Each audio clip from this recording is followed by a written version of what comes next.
You're recognized, sir. Thank you, Mr. Chairman. Thank you again, Mr. Secretary, for joining us today. I always find conversations with you to be quite interesting.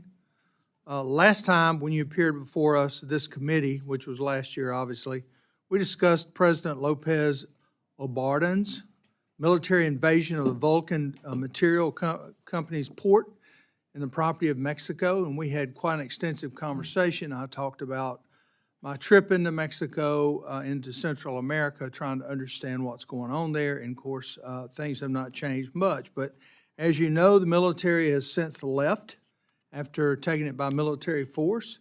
And the president has continued to harass Vulcan and is actively threatening to steal the company's land to access that port. It's a deep water port that Vulcan actually built. They spent their own money, $1 billion worth of investments to build that port. And now Mexico's just going to take it. It is the image that we're given here.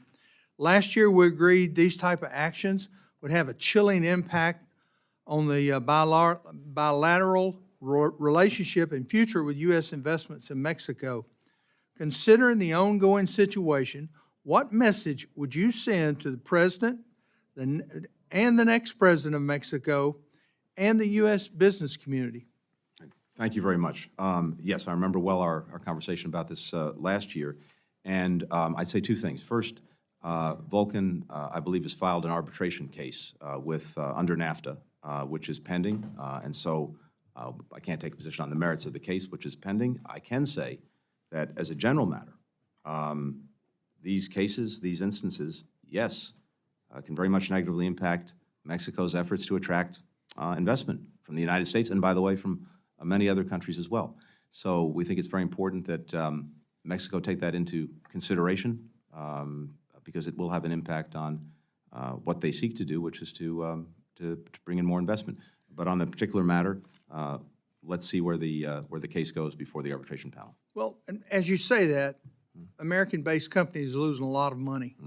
What was mined or what is being mined from that facility is building roads here in America. It's very important in our infrastructure. And I know this administration has put a lot of emphasis on infrastructure. That's right.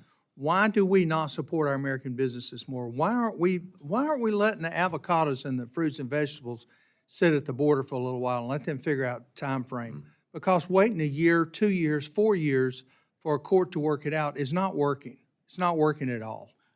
My hope and expectation would be that precisely because we tried to put, I believe the previous administration put processes into NAFTA, the revised NAFTA, that would enable it to look at these kinds of cases and act swiftly on them, not bottle them up for years. I think you're exactly right. It's imperative that happens.